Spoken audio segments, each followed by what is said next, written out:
I'm Tisha Bader with Shalom TV's news update for Friday, October the 4th, 2013. United States Special Envoy Martin Indyk arrived in Israel yesterday to meet with Israeli and Palestinian negotiators.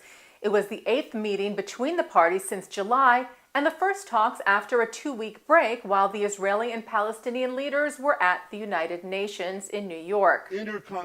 And Israeli Prime Minister Benjamin Netanyahu landed back in Israel this morning after his time in New York, where he addressed the UN General Assembly.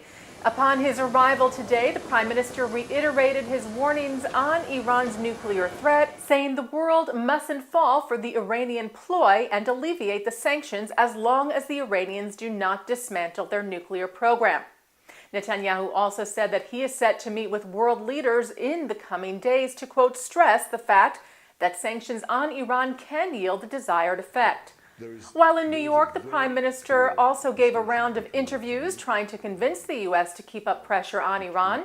One such interview was on NPR yesterday, where the Prime Minister was asked if he would ever consider meeting with Iranian President Hassan Rouhani, to which Netanyahu replied, "I haven't been offered to meet Rouhani. If I'm offered, I'd consider it. But it's not an issue," he said. "If I meet with these people, I'd stick this question in their face.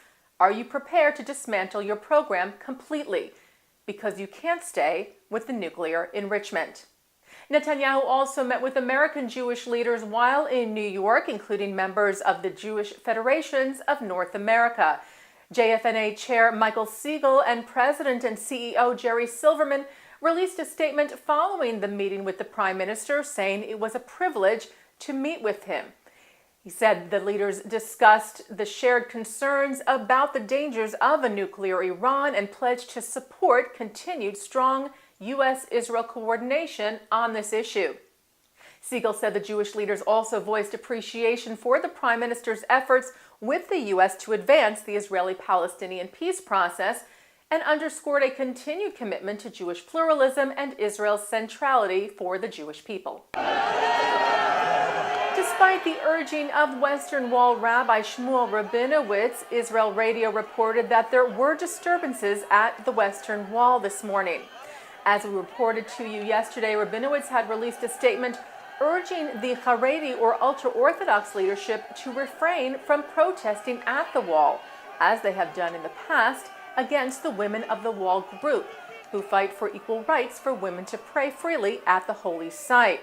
Rabinowitz's office had cited security concerns at Jerusalem's Temple Mount and also that they were awaiting the conclusions of a government committee on the issue of non-Orthodox prayer at the Western Wall. However, a Haredi ultra-Orthodox man was arrested this morning for spitting and throwing items at the Women of the Wall group, and other protesters shouted insults. The women's group ultimately was forced to exit the area. Israel's foreign ministry today called on the Parliamentary Assembly of the Council of Europe, or PACE, to annul a resolution passed earlier this week against the ritual circumcision. As we reported to you yesterday, the Council overwhelmingly voted against circumcision of boys for religious purposes unless they were at least 15 years of age and could give their consent. The resolution, while non-binding, is still of concern as it could influence future legislation in Europe.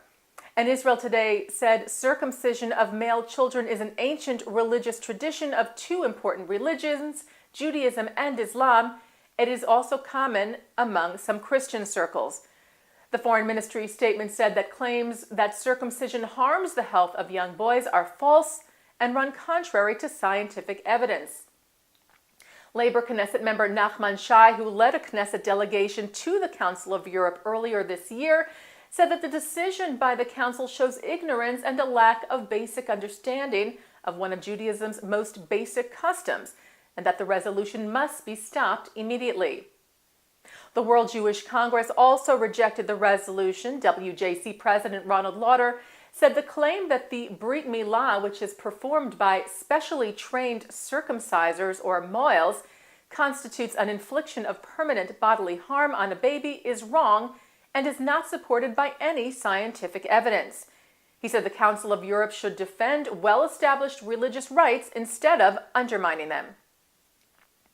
Reuters reports that Israel said yesterday that it plans to run for a rotating seat on the United Nations Security Council for the first time for the two-year rotation of 2019-2020.